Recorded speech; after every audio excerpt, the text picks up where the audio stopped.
Já se arrumaram? Deixa eu dizer um negócio para vocês. No Novo Testamento, há diversos textos, em que os apóstolos instruíram a igreja a serem sóbrios, vigilantes e perseverantes no tempo da sua peregrinação terrena. Mas são muitos textos. O apóstolo Paulo falava disso, o apóstolo Pedro falava disso diversas vezes. Sede sóbrios, vigiai, sede perseverantes, não vos deixe alterar na trajetória cristã por conta das circunstâncias, por conta das influências desse mundo, por conta das influências das pessoas. Ser sóbrio e vigilante, ser lúcido, é muito importante para o cristão. A vida não é linear. A vida, ela tem várias surpresas. Muitas vezes, durante a nossa trajetória, nós vamos sentir falta de alguma coisa. E muitas vezes também teremos excesso de outras. Seja na escassez, seja na abundância, nós temos que continuar lúcidos. Por quê? Porque há vários exemplos de homens de Deus nas Escrituras Sagradas que tanto por terem muito, quanto por terem muito pouco, perderam a lucidez.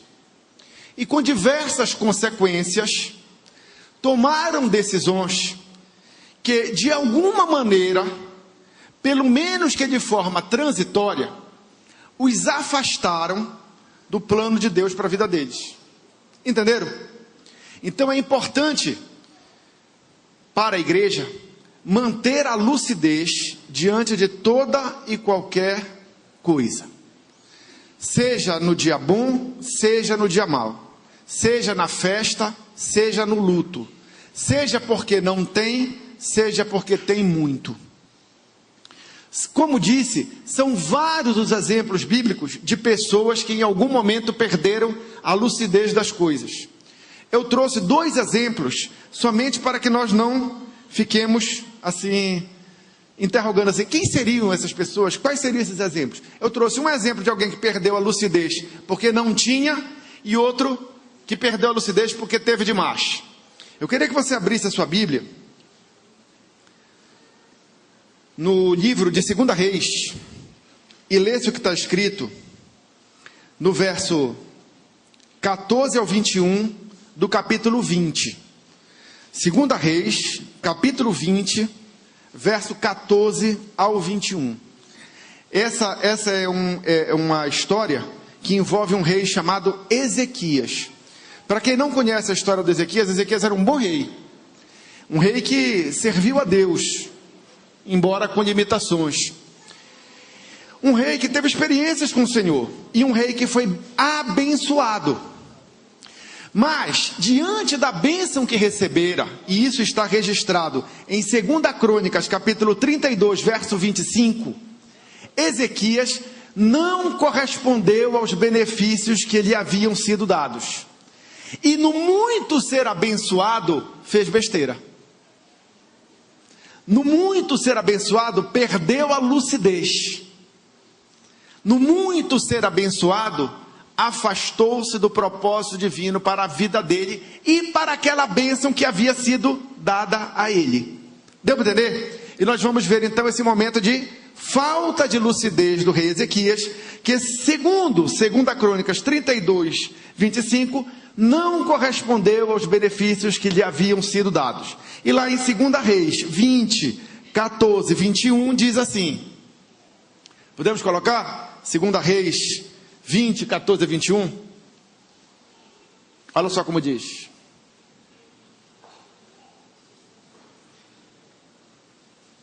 O colega está procurando lá.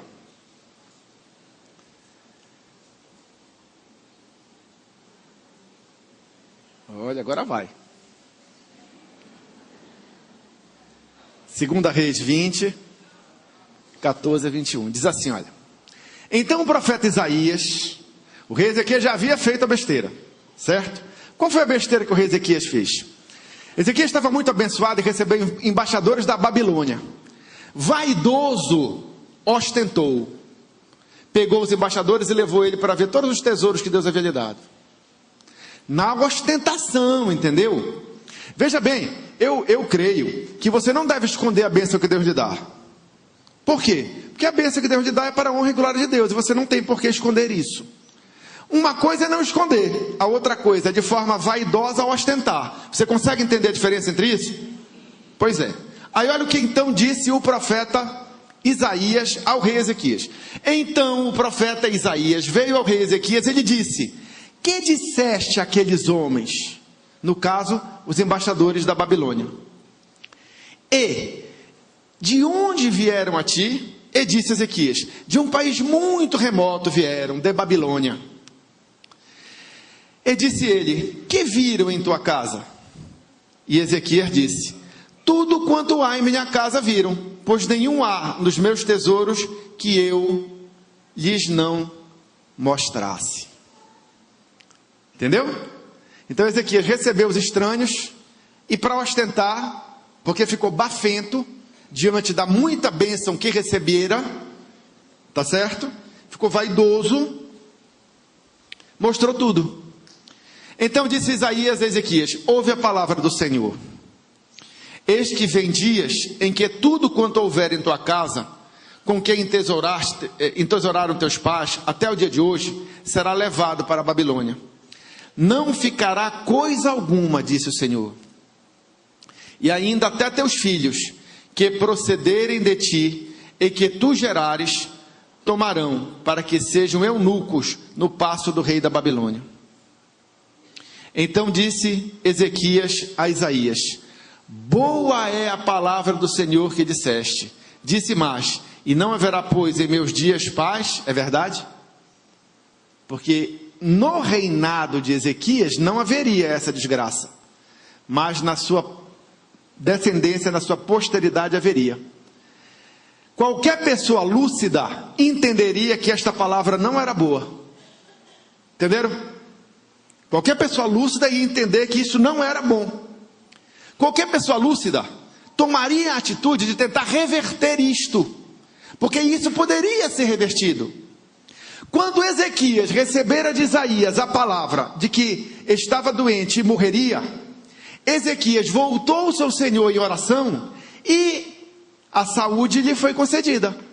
Ou seja, aquela palavra que Isaías deu a ele foi revertida por meio da obra de oração construída por Ezequias diante do Senhor. Tá certo? Da mesma maneira que isto ocorrera antes, também poderia ocorrer agora.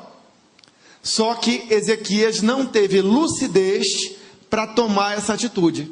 Por quê? Porque estava embriagado pela vaidade da muita bênção que recebera. Entenderam? Bora ver o contrário agora? Salmo de número 73, verso 5. Asaf era um adorador do Senhor. Esse salmo já foi recentemente estudado aqui nessa igreja por intermédio do pastor Davi. Ele já fez um comentário sobre este salmo. Eu vou apenas mostrar, mais uma vez, a falta de lucidez de Asaf diante da situação de escassez pelo qual passava. Asaf disse assim: não se acham em trabalhos, falando a respeito dos ímpios, como outra gente, nem são afligidos como outros homens. Pelo que a soberba os cerca como um colar, vestem-se de violência como de um adorno. Volta para o 5. Não são afligidos como outros homens. Os ímpios não são afligidos? Claro que são. Nesse mundo que jaz do maligno, mal ou bem, de uma forma maior, de uma forma menor, todos nós passamos por aflições. Quem aqui não passa? De alguma forma. Entendeu? Todo mundo passa. Mas Asaf não conseguiu entender isso. Por quê? Porque na sua escassez, ao contemplar a sua situação desfavorável diante do aparente sucesso dos ímpios, Asaf perdeu a lucidez. Porque deixou-se tomar por um sentimento de revolta. Se você olhar o Salmo de número 73, você vai verificar que Asaf narra um processo de revolta, até que ele entendeu o destino dos ímpios e reconsiderou. Mas o que estava no coração de Asaf era um sentimento de revolta, diante de uma escassez em comparação com o sucesso dos outros. Deu para entender? Então, é importantíssimo que eu e você, como cristãos, mantenhamos a lucidez em todos os momentos, principalmente na escassez e principalmente na abundância, porque na escassez e na abundância, as pressões emocionais para que nós venhamos a tomar decisões erradas que nos afastam de Deus são ainda maiores. Isso é reconhecido nas Escrituras Sagradas como uma verdade absoluta. Lá em Provérbios, capítulo 30, versos 8 e 9, é justamente isso que se fala. Veja lá o que está escrito em Provérbios, capítulo 30, versos 8 e 9. Diz o sábio: afasta de mim a vaidade e a palavra mentirosa. Por quê? Porque o sábio reconhece que diante de Deus, onde há vida, onde há vitória, onde há sucesso, onde há prosperidade real e salvação eterna, não se pode estar sem santidade.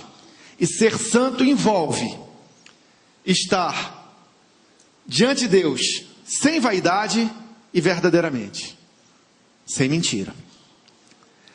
Não me deis, aí vem a oração, nem a pobreza nem a riqueza, mantém-me do pão da minha porção acostumada. Veio 9, para que porventura de farto te não negue e diga, quem é o Senhor? Ou que empobrecido venha a furtar e lance mão do nome de Deus. Bora entender esse provérbio, bora entender esse texto de sabedoria bíblica. O que é que o sábio está dizendo? Deus, o ideal é que tu me dês só o necessário. Bom é viver sem ter falta de nada e sem ter excesso de nada. Esse que é o bom. Por quê? Porque quando a gente tem muita falta ou muita abundância, excesso, é perigoso. O sábio reconheceu isso. E qual é o perigo? Que na falta, que na pobreza, eu venha a ser desonesto.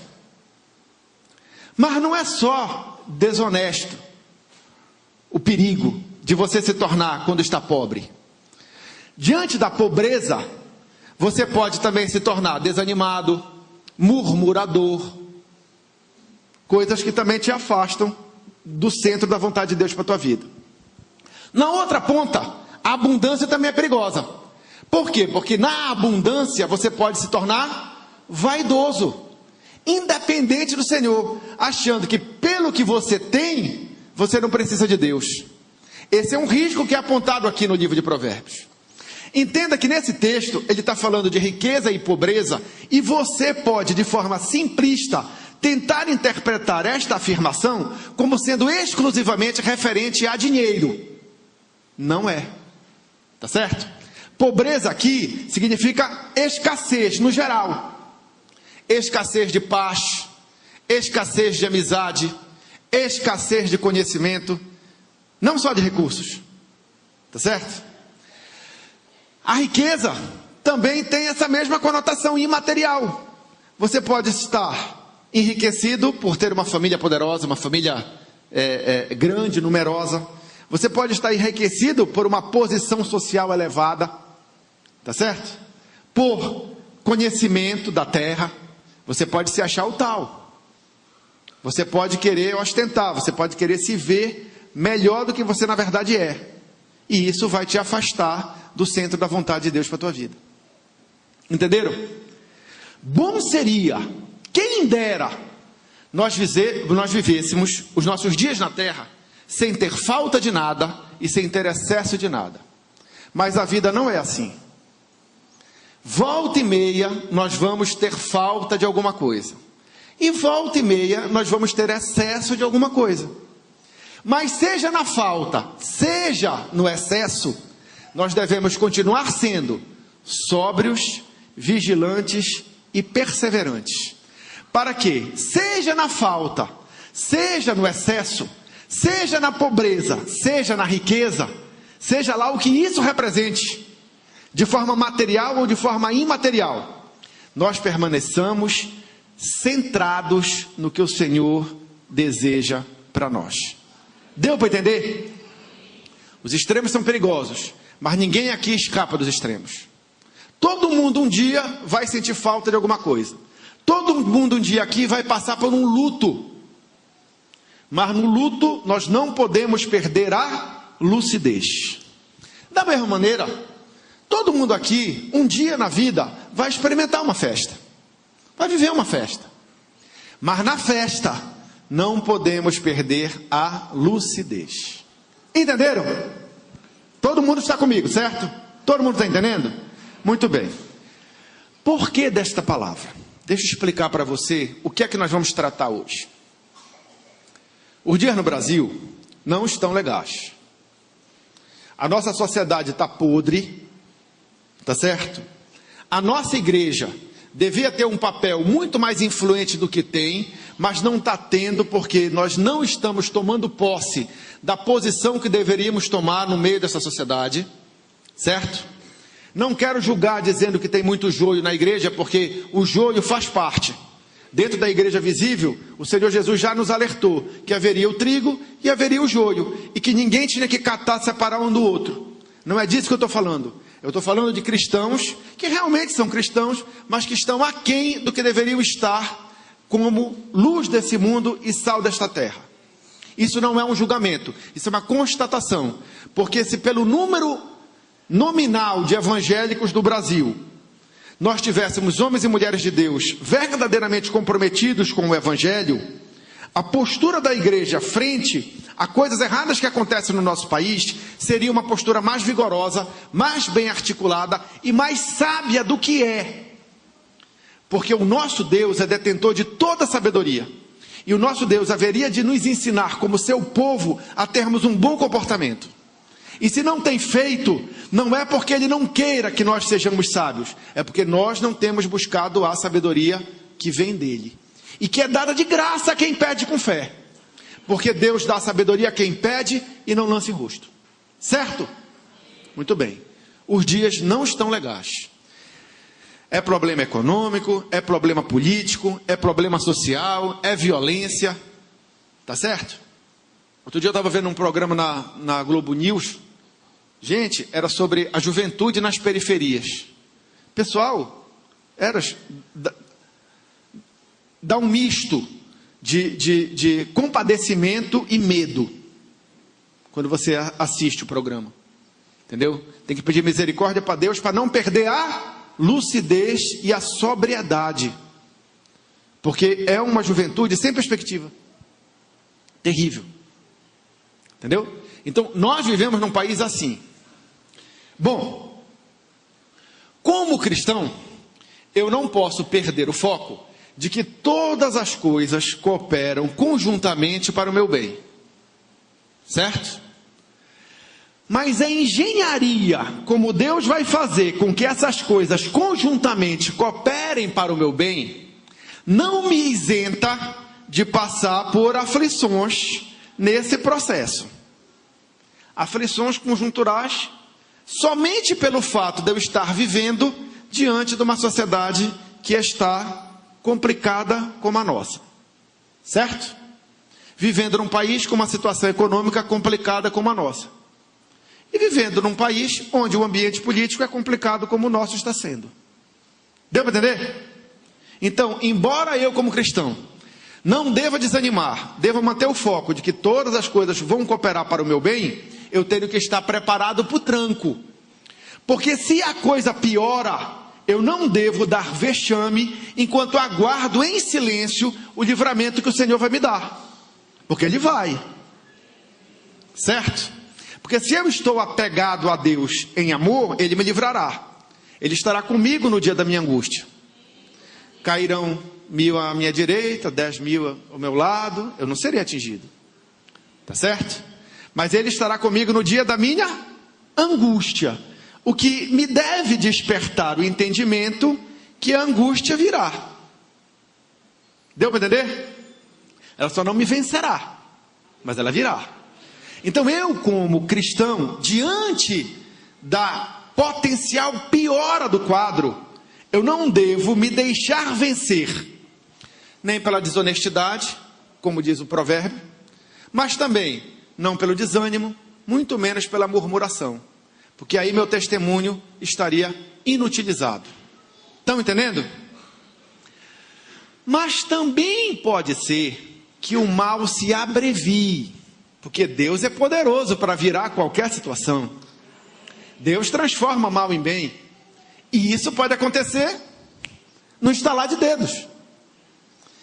Também pode ser que eu permaneça abençoado e completamente num outro patamar em relação ao mal que a sociedade sofre. E eu, no meio da crise, no meio de todo mundo perdendo emprego, no meio de todo mundo ganhando menos, no meio das pessoas se desesperando, no mesmo ambiente em que as pessoas murmuram, no mesmo ambiente em que as pessoas ficam revoltadas, no mesmo ambiente em que as pessoas partem para a ignorância, eu permaneço, como cristão, completamente protegido por Deus. Isso pode acontecer. Mas aí qual é o alerta?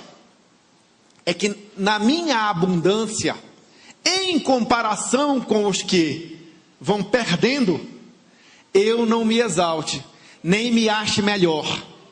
Estão entendendo? É isso que eu quero alertar a igreja. Eu não sei o que vai acontecer com o nosso país no curto prazo. Eu não sei. Você sabe? Mas Deus sabe. Então nós temos que estar preparados, lúcidos, firmes, vigilantes e perseverantes, seja lá o que Deus vai fazer. Se a coisa degringolar, nós, a igreja, temos que aprender a segurar o tranco, tá? E permanecer com lucidez, aguardando o livramento que o Senhor vai dar. Porque, como já disse, a palavra de Deus garante, um dia Ele vai, tá? Mas, se por um acaso for o contrário, e Deus decidir nos colocar numa bolha protetora, que ninguém aqui se exalte, que ninguém aqui se ache melhor, tá certo? Que nós aprendamos a corresponder com dignidade aos benefícios que o Senhor nos dá. Teu emprego ainda não te foi tirado? Glorifique a Deus no seu emprego. Trabalhe forte, firme, com responsabilidade, com honestidade, como que para agradar a Deus e não a homens. Tua família ainda está estabilizada? Cuide dela. Zele para que ninguém na tua casa venha a ter um coração afastado do Senhor, profano. Zele. Tua congregação está indo bem? Ainda está unida? O desgaste financeiro das pessoas ainda não atingiu as contribuições que são necessárias para o desenrolar da obra? Amém. Tá certo? Vamos continuar orando para que Deus abençoe a todos, porque devemos orar em favor de todos os homens, e particularmente pelos que estão investidos de autoridade na terra, tá certo? Porque se o juiz que deve julgar for desonesto, se o legislador que deve legislar promover leis injustas, e se o executivo que deve executar estiver corrompido, ai de nós, ai de nós. Entendeu? Então temos que orar em favor de todos os homens. Ah, mas eu fico indignado, eu fico revoltado. É um sentimento justo. É um sentimento justo. Mas essa indignação e essa revolta não podem tirar a nossa lucidez enquanto cristãos. Porque o cristão não se move por revoltas, o cristão não se move por indignações, o cristão se move pela palavra de Deus, conforme o Espírito lhe coloca no coração. Entenderam? Então, seja tendo muito pouco, seja sendo alvo de grande abundância, nós devemos aprender a nos comportarmos bem, de uma forma que Deus se agrade de nós. Entenderam? Apóstolo Paulo fala aos Filipenses nos seguintes termos. Filipenses 4:12. Ele diz assim, olha, é assim que nós devemos ser. Esse é o exemplo. Sem estar abatido e também ter abundância. Você sabe? Pois se não sabe, tem que saber. Entendeu? Sem estar abatido e também ter abundância. Ou seja, a minha lucidez, a minha sobriedade e a minha perseverança não se modificam se eu tenho ou se eu não tenho. Seja lá o que for. Entendeu? Ah, estou sendo afligido, estou sendo perseguido, estou sem paz. A minha perseverança, a minha sobriedade diante de Deus, a minha vigilância permanecem as mesmas do que nos momentos em que eu tenho paz, que ninguém me persegue, que ninguém está me prejudicando, que ninguém está me aborrecendo. Entendeu? Tenho o que comer, não tenho o que comer, amém. Nem só de pão viverá o homem. Entendeu? Então, sei estar abatido e também sei ter abundância. Em toda a maneira, presta atenção, em toda a maneira e em todas as coisas, sejam materiais, sejam imateriais. Não, volta lá.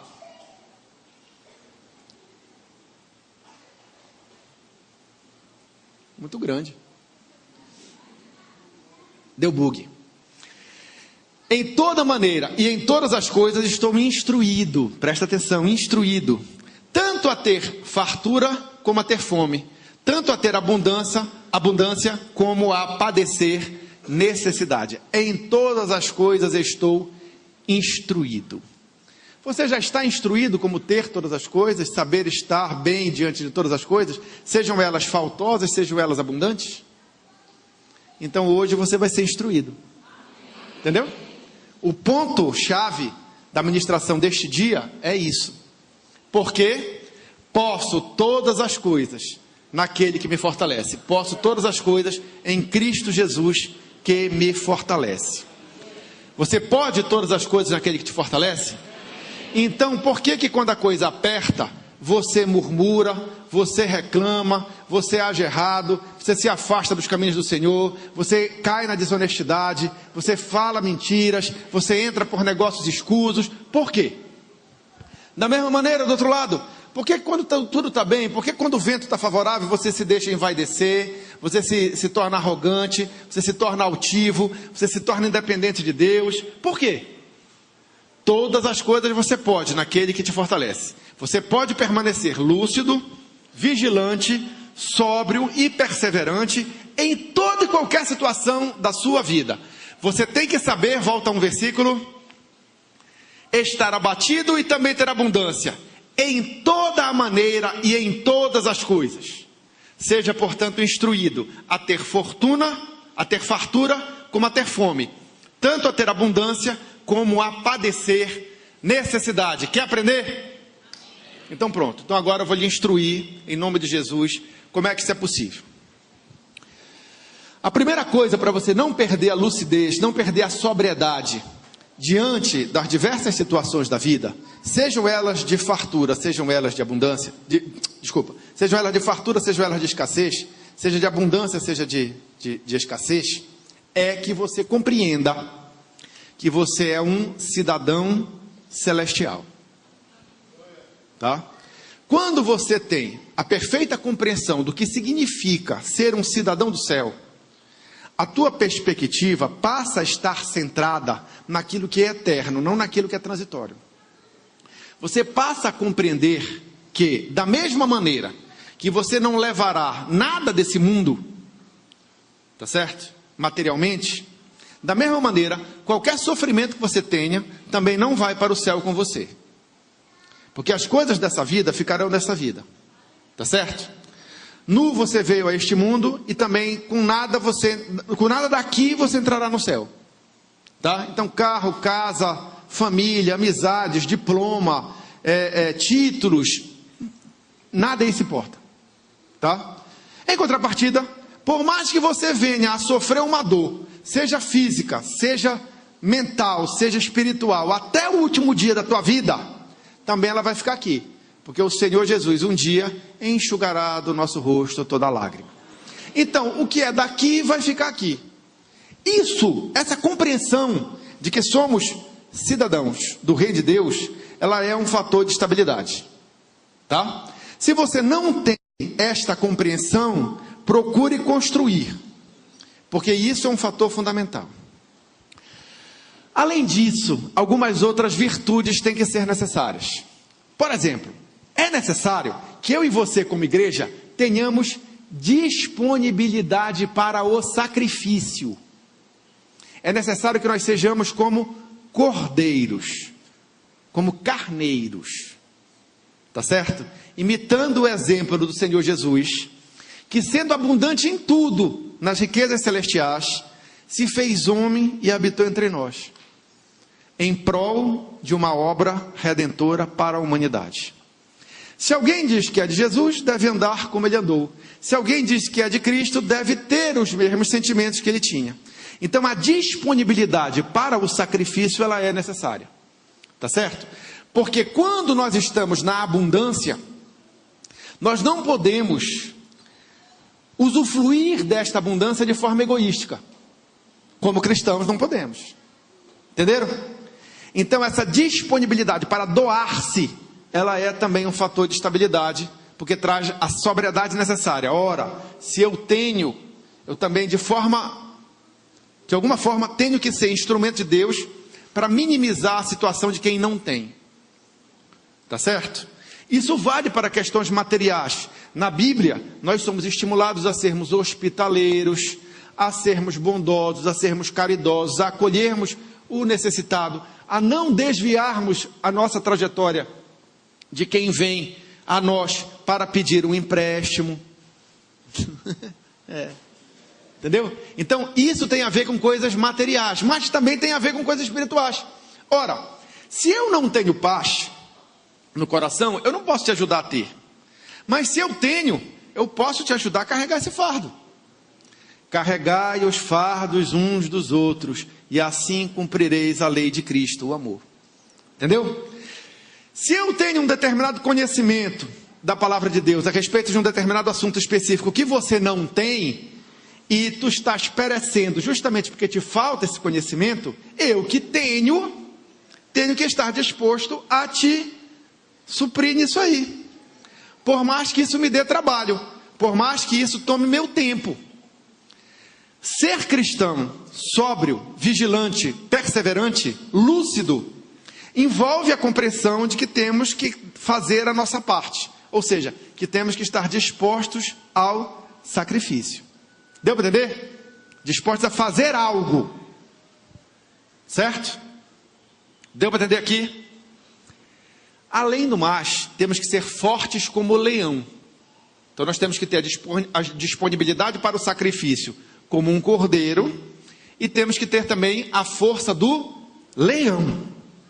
Força para quê? Para não sucumbir diante do mal. Entendeu? Para que nós não venhamos a nos abalar diante das pressões desse mundo. Seja para nos envaidecer, seja para nos humilhar. Tá certo? Porque tem gente que quando está numa boa, é cercado por uma curriola de... Eu não queria usar esse termo, vocês sabem o que eu estou querendo falar. Uma curriola de bajuladores. Encontrei uma palavra mais adequada. Entendeu? Uma curriola de bajuladores. E esses bajuladores, eles abalam a pessoa. Por quê? Porque eles começam a bajular, e a pessoa começa a acreditar que ela é melhor, que ela merece aquilo. Entendeu? Isso abala. Da mesma maneira, quando o cara está por baixo, sempre aparece alguém para pisar mais um pouco, né? Entendeu? Mas o cristão sóbrio, vigilante, ele é forte em não se deixar abater pelas humilhações, nem se deixar envaidecer pelas bajulações. Deu para entender? Nós temos que suportar tudo com força de leão. Também tem que ter juízo. Também tem que ter sabedoria de homem. O ser humano é sabidamente o ser coroa da criação. Não há indícios, nem na Bíblia Sagrada, nem na ciência dos homens, de que algum ser vivo neste planeta tenha uma capacidade intelectual superior à do ser humano. Há? A baleia, o golfinho, o elefante têm cérebros maiores que os nossos, mas não funcionam tão bem quanto os nossos. Senão o golfinho já tinha ido à lua e nós não. Certo? Tá? Há vários tipos de inteligência, mas a sabedoria dos homens, diante dos seres vivos, ela é destacada. Nós construímos uma civilização. Deus nos permitiu. Certo? E nós temos que fazer uso da nossa capacidade intelectual. Nós temos que ser sábios. Tá? A falta de sabedoria, ela destrói a pessoa. Principalmente nos extremos. Se você não é sábio, quando você está por baixo, você se destrói. Quando você está por baixo, se tu não tiver juízo, se tu não tiver inteligência, se você não fizer pela sua mente, pela sua racionalidade, a tua alma sossegar, você vai meter os pés pelas mãos, um abismo vai chamar outro abismo, e a coisa vai para o beleléu. Mas da mesma maneira, se quando você está por cima, você também não usa desta sabedoria, dessa inteligência que Deus te deu, tu pode fazer muito mal, para ti e para os outros. Várias pessoas com poder na mão, já fizeram barbaridades. A história, tanto da Bíblia, quanto a história da humanidade, mostram isso claramente. Tanto que até dizem um provérbio secular, mas que tem um valor de verdade interessante. Ele diz assim: quer conhecer alguém? Dá poder para ele. Isso é verdade. Tá? Bota poder na mão de uma pessoa que tu vai ver o que ela faz. Se ela não tiver juízo, se ela não tiver o temor do Senhor, a sabedoria que vem do alto, então tem que ter sabedoria dos homens. Então vamos repetir para aprender? O que é preciso para eu estar instruído em suportar todas as situações da vida com sobriedade, com lucidez, de forma perseverante no Senhor? Eu tenho que ter disponibilidade para o sacrifício como de um cordeiro. Tenho que ter força como do leão. E tenho que ter sabedoria como de um ser humano. Certo? Mais uma característica. Nós temos que ter a objetividade da águia em voo. Eita! Não é da águia, é da águia em voo. Para você entender isso, você tem que ter visto uma águia voar. Águia voando ao vivo eu nunca vi. Alguém aqui já viu? Irmão Edson gosta da natureza. Já viu uma águia voando? Gavião. Um gavião também já viu um gavião. O gavião é como se fosse também. É o mesmo tipo de ave. Qual é a característica que as pessoas observam na águia em voo? É que a águia em voo, quando ela vê a presa, ela trava lá a mira e ela mergulha e não se desvia mais do caminho.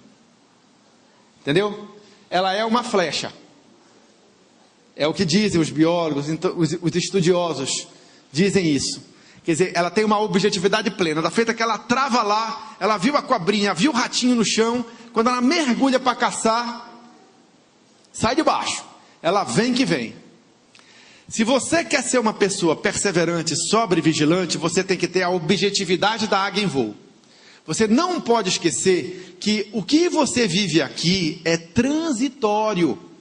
Como diz Paulo aos Romanos, a nossa leve e momentânea tribulação nesta terra não pode tirar o nosso foco de que o nosso descanso não é aqui. Entenderam? E que o que acontece aqui de trabalhoso serve apenas para gerar experiência, perseverança, esperança. Não na mesma ordem. Tá? Entenderam? Então tem que ter objetividade. Se você está bem, tá certo? Se você está com tudo e não está prosa, mas sabe que esta bonança não vais levar para o túmulo, então mantenha o teu foco na eternidade, que é muito melhor. Entendeu? É o que Jesus ensina. Destruirei os meus celeiros e construirei ainda maiores. Louco, como é que tu sabes o amanhã? Hoje te pedirão a tua alma e tu tens preparado o que para a eternidade? Jesus fala isso. Entendeu? Então, se você está numa boa, mas tem a objetividade da águia, você não deixa os seus olhos estarem fixados naquilo que você vê, porque isso é temporal. Mas você parte para aquilo que você não vê ainda com seus olhos. Por quê? Porque isso que você não vê é o eterno. Deu para entender? Então você não pode perder o foco de que aqui não é, vamos dizer assim, o fim. Aqui é apenas um estágio. O fim, o nosso descanso eterno é com o Senhor no céu. Da mesma maneira, se você está numa pior, entenda que nunca os bens da terra poderão comprar a mansão celeste que você vai habitar. Tá certo? Tudo que você viver de experiências negativas na tua trajetória cristã, não podem tirar o foco de que Jesus vai te conduzir em triunfo pelos portais eternos, se você crer nele e continuar perseverando nele, mantendo-se sóbrio e vigilante até o último dia. Entenderam? Então, a objetividade da pessoa em relação às suas prerrogativas eternas, elas não podem ser perdidas. Entendeu? Então são 4 animais que você tem que se espelhar. O cordeiro, pela disponibilidade do sacrifício. O leão, pela força. O homem, pela sabedoria. E a águia em voo, pela objetividade. É assim que você é instruído pela palavra de Deus a saber se comportar, tanto tendo quanto não tendo, tanto na abundância quanto na escassez, tanto na pobreza quanto na riqueza. Deu para entender? Inventei isso. Onde é que está isso na Bíblia? Isso está na Bíblia, sabiam? Apocalipse, capítulo 4, de 6 a 8. Calma, esse texto não é fácil, tá? A maioria dos crentes tem um pavor do livro de Apocalipse, porque como ele é cheio de figuras, de ilustrações, e para a sua compreensão é necessário muitas correlações com outros textos bíblicos, o cara foge disso como o diabo foge da cruz. Mas, se isso está nas escrituras sagradas, e toda a escritura é útil para ensinar, para corrigir, para estimular, para exortar, na verdade, então isso não pode ficar de fora da nossa análise. Entenderam? E aqui nesse texto, esses 4 animais vão ser mencionados, com algumas características que eu preciso pontuar para que você entenda bem aquilo que está se falando aqui. Isso é uma visão de João do céu, tá certo? Do conjunto dos salvos. Tanto que esse texto faz menção a 24 anciãos, que, segundo os estudiosos, representam a totalidade dos santos, sejam no antigo pacto, seja no novo pacto. São as 12 tribos de Israel, mais a igreja oriunda do trabalho de 12 apóstolos. Então, 24 patriarcas, 24 tribos de Israel, né? Os seus respectivos cabeças, mais os apóstolos, 24 pessoas, certo? Deu para entender essa conta? Deu? Pois é. Então diz assim, ó: e havia diante do trono como um mar de vidro. Ele não diz que diante do trono de Deus existe um mar de vidro. Ele diz que tem algo, porque ele não consegue traduzir em palavras aquilo que ele está vendo, certo? Então, havia diante do trono como um mar de vidro, semelhante ao cristal. E no meio do trono e ao redor do trono, 4 animais cheios de olhos por diante e por detrás. Guarda essa expressão que ela é muito importante. Olhos por diante e por detrás. Como é que são os olhos?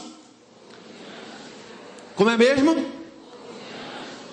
Então eles eram cheios de olhos por diante e por detrás. Apareceram os 4 animais aqui. Quem são os 4 animais? O primeiro animal era semelhante a um leão. Já falamos do leão.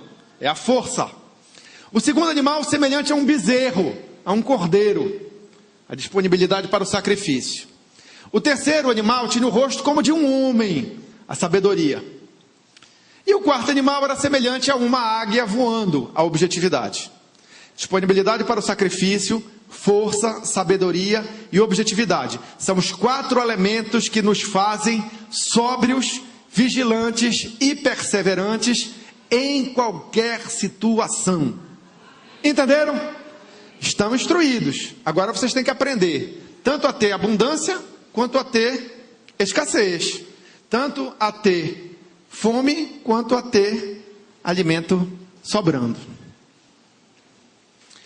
Os 4 animais tinham cada um, respectivamente, 6 asas. Asas. Quem tem asas? Os seres do céu, certo? A galinha tem asa e é da terra, o avestruz também. Mas, simbolicamente, asa é para quem voa. Asa é para quem é do céu. Então isso mostra que são características das pessoas celestiais, dos cidadãos do reino de Deus. Não do império das trevas, mas do reino de Deus. O pessoal do império das trevas não tem essas asas. Pode até ter outras, mas essas aqui não. Certo? Isso aqui é um simbolismo explicando que ele está se referindo a gente especial.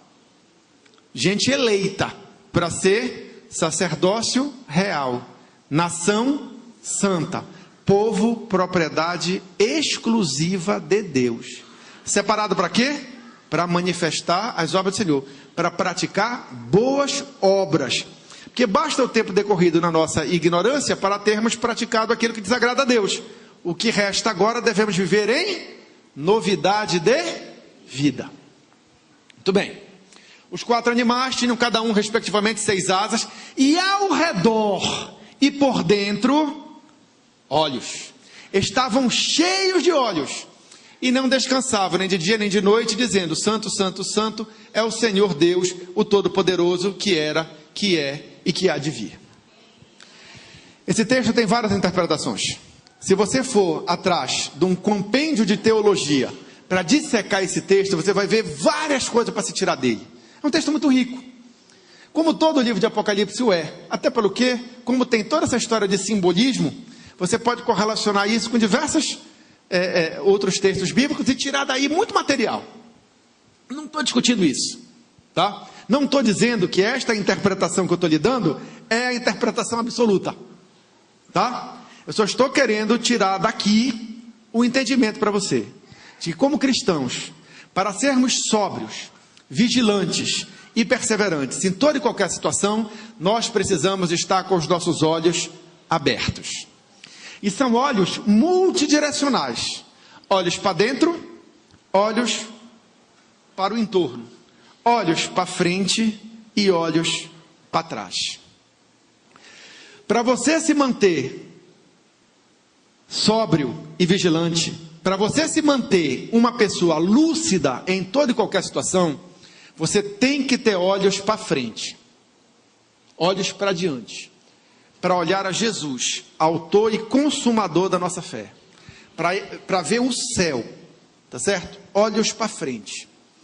Olhar para frente traz lucidez, porque quando eu olho para frente eu vejo que as coisas terrenas são passageiras, que elas não merecem o meu estresse. Estão entendendo? Mas eu também tenho que ter olhos para trás, para lembrar de onde eu vim, para lembrar o que Deus já fez. Não é para ficar preso no passado, porque o cristão não tem que estar preso no passado. Aquele que está em Cristo, nova criatura é. Não é para ficar preso no passado, mas você precisa conservar sua referência, tá certo? Porque quando bate a situação difícil, uma das coisas que pessoalmente, para mim, Alexandre, não me faz ser pressionado a desistir ou a desanimar, é justamente o fato de que eu tenho na minha história momentos que Deus já foi muito bom comigo. Entendeu? E eu resgato esses momentos para lembrar de que como Deus foi bom comigo no passado, será também agora, porque Deus é o mesmo ontem, hoje e será eternamente. Entendeu? Eu preciso saber de onde eu vim, eu preciso saber como eu era, eu preciso saber como eu pensava, para comparar como eu penso agora. E isso me anima, porque eu vejo que a obra já andou. Tá certo? Tem um hino antigo que eu aprendi quando eu era criança, ensinado pelos meus avós, pela minha mãe, que dizia o seguinte: vede quantas bênçãos são recebidas da divina mão. Conta todas de uma vez e verás surpreso quanto Deus já fez. Isso é uma verdade, pessoal.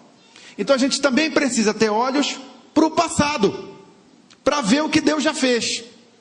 Isso é um agente que promove sobriedade. Isso é um agente que promove lucidez. Então nós temos que ter olhos abertos para frente e também para trás. Entendeu? Entendeu de que forma isto promove equilíbrio? Estão entendendo? Então está apertado? Lembra do passado. Lembra dos livramentos que o Senhor já te fez. Isso vai te animar. Entendeu? Está na bonança? Lembra que para Deus tu prestará conta de tudo aquilo que fizeres. Então se tem poder, se tem recurso, se tem dinheiro, se está na abundância, vê como você vai fazer.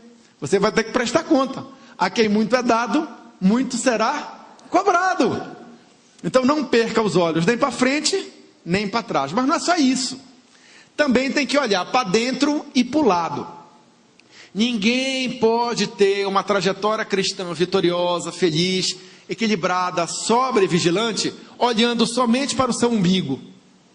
Tem que olhar para os outros. Tem que olhar para os outros. Tá? Pessoas precisam de pessoas. Nós não estamos sós nessa jornada. Entendeu? Nós temos que aprender a olhar para o que está em volta. Entendeu?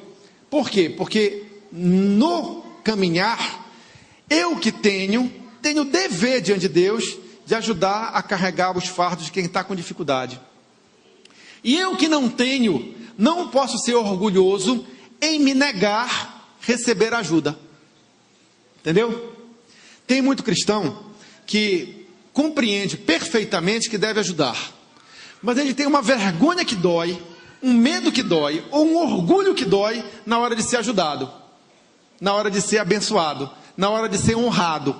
Está errado. Entendeu? Lembra de Jesus? Ele entrou na casa, a mulher veio, derramou o bálsamo precioso sobre ele e tal, e os hipócritas disseram: o que ela fez? Tá certo? Antes ela tivesse vendido esse bálsamo precioso e dado dinheiro para os pobres, seria muito mais útil, mas derramou sobre o Jesus, certo? Mas o que é que Jesus diz? Jesus a impede? Não, ele se deixa ser honrado. Tá certo? Então nós como cristãos, se precisamos, gente. Tá? Não tem por que ficar com vergonha, nem ficar com receio, nem ficar orgulhoso, sofrendo quieto. Tá? Se Deus levantou pessoas para estarem irmanadas contigo, a palavra irmanado é forte. Irmanado vem de irmão. Tá? Não tem por que tratá-lo como estranho. Eu não estou dizendo que você vai abrir sua vida para todo mundo, tá?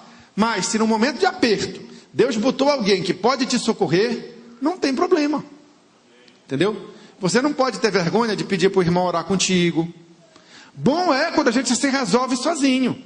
Realmente, bom é. Quanto menos eu der trabalho para os outros, melhor. Entendeu? É uma coisa que eu devo cultivar. Mas eu não posso ter no meu coração orgulho. Se eu estou precisando, estou precisando. Se eu estou precisando de uma instrução, eu vou e pergunto para quem sabe. Se eu estou precisando de uma oração, eu vou e procuro alguém que seja bom de oração para orar comigo.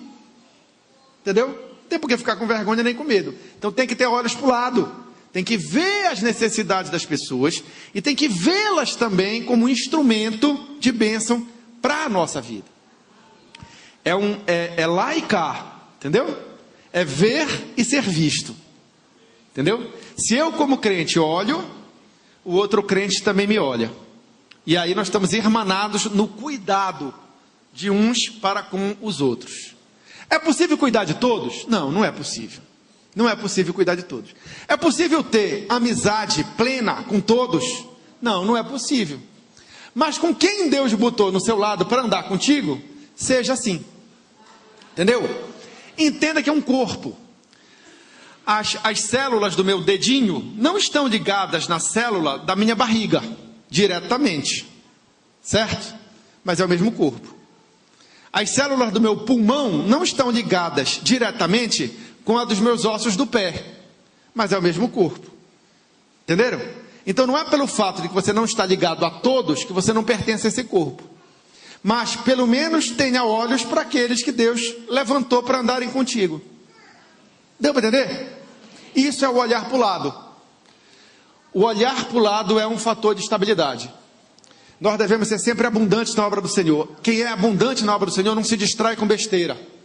Quem é abundante na obra do Senhor não se desanima na fraqueza, nem se ensoberbece na fortaleza. Entendeu? Porque está sempre servindo. Sirva. Servir é bom. Servir tira o foco das coisas ruins.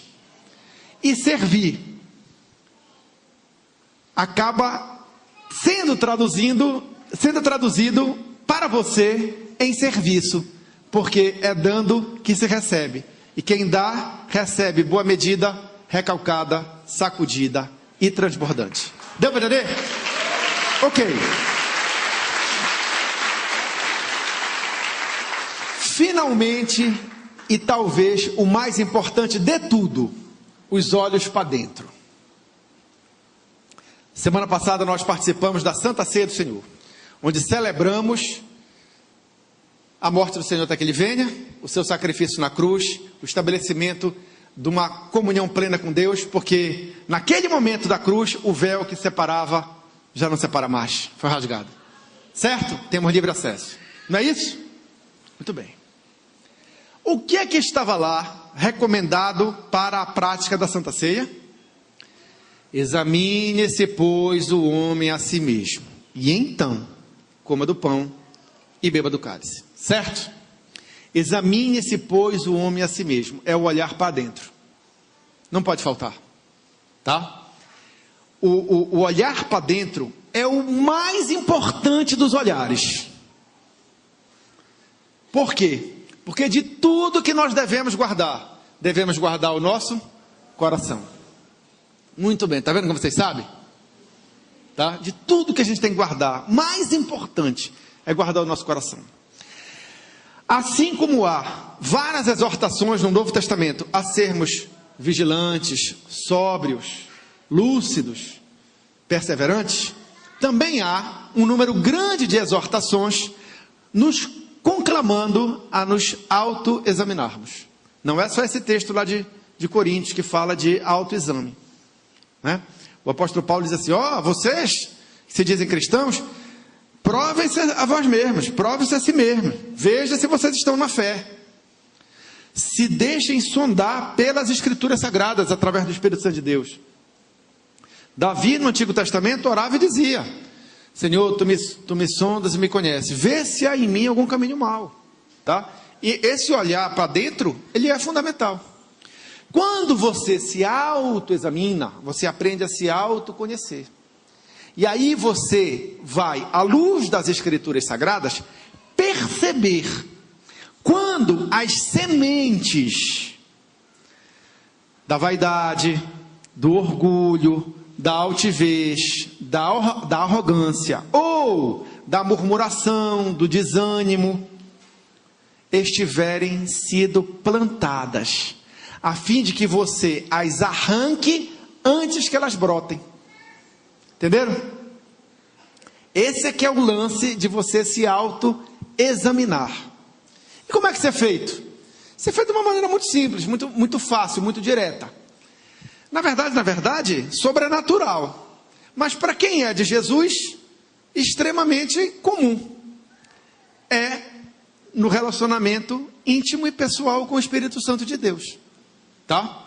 Quando eu entro no meu quarto, fecho a porta e oro a Deus em secreto, e ali eu rasgo meu coração para Deus, eu digo tudo que eu estou pensando para Deus, eu coloco ali as minhas aflições, os meus temores, as minhas alegrias, as minhas gratidões, enfim, eu abro o jogo para Deus. O que acontece ali? O Senhor vem e me comunica o que Ele quer. Ele vê se há em mim algum caminho mau e me chama a atenção à luz da palavra dele, que também deve ser alvo constante da minha reflexão, da minha meditação e da minha prática. Estão entendendo? Então, se eu sou um praticante da palavra, se eu tenho um conhecimento de Deus, se eu estou buscando as Escrituras, e se eu entro na presença de Deus com interesse de coração, verdadeiramente, o Senhor falará comigo. Aí alguém dirá assim, mas comigo não tem falado, então perdeste a graça. Entendeu? É o que aconteceu com Saul. Saul uma vez estava numa batalha, entrou na presença de Deus, Deus não falou com ele. Aí o que aconteceu? Saul se desesperou e tomou uma atitude de nenhuma lucidez.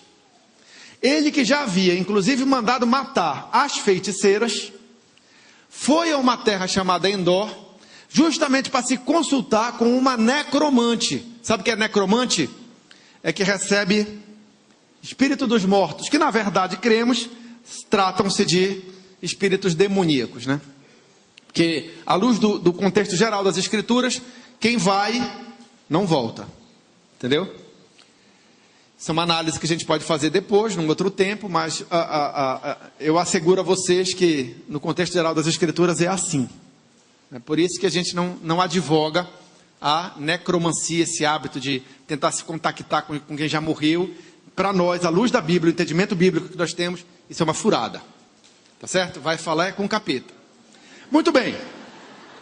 Saul tomou essa atitude, completamente embriagado pelo seu desespero, porque Deus não falava com ele, e Samuel já era morto, que era o intermediário. Aí o que ele faz? Procura uma necromante. Quer dizer, perdeu totalmente o juízo.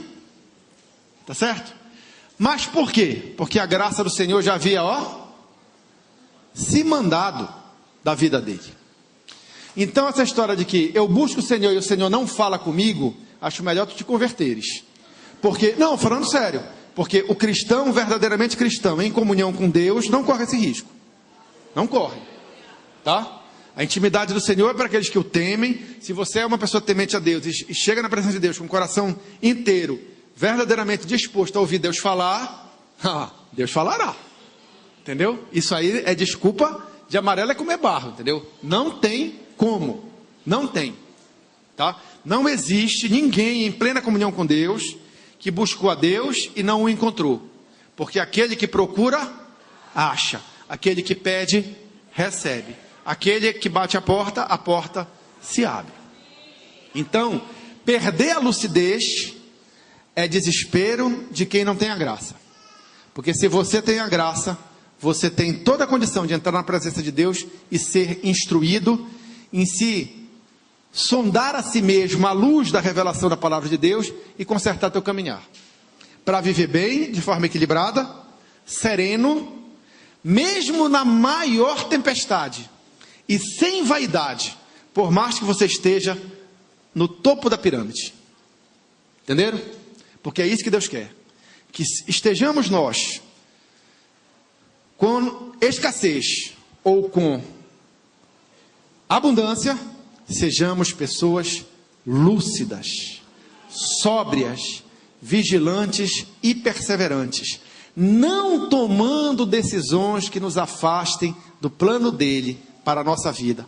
Vontade essa, que é boa, perfeita e agradável. Todo mundo entendeu? Então bora fazer um pacto aqui diante do Senhor.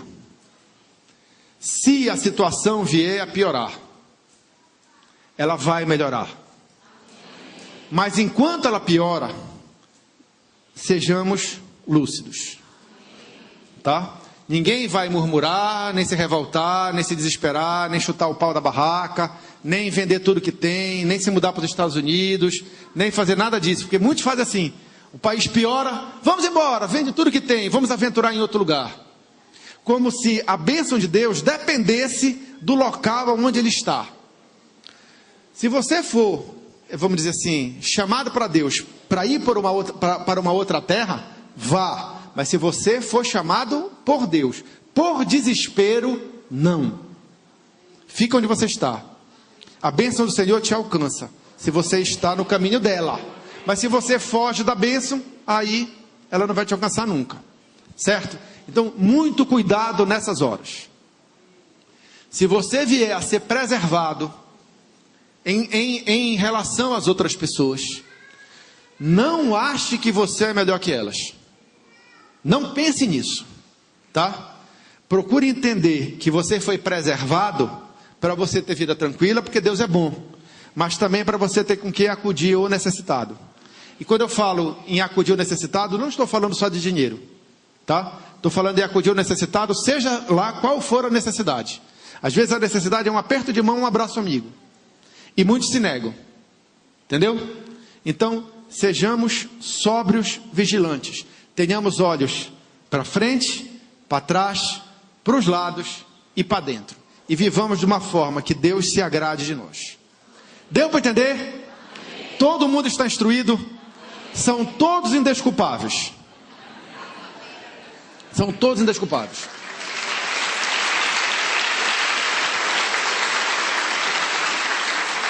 Em havendo murmuração ou em havendo altivez, estão todos indesculpáveis.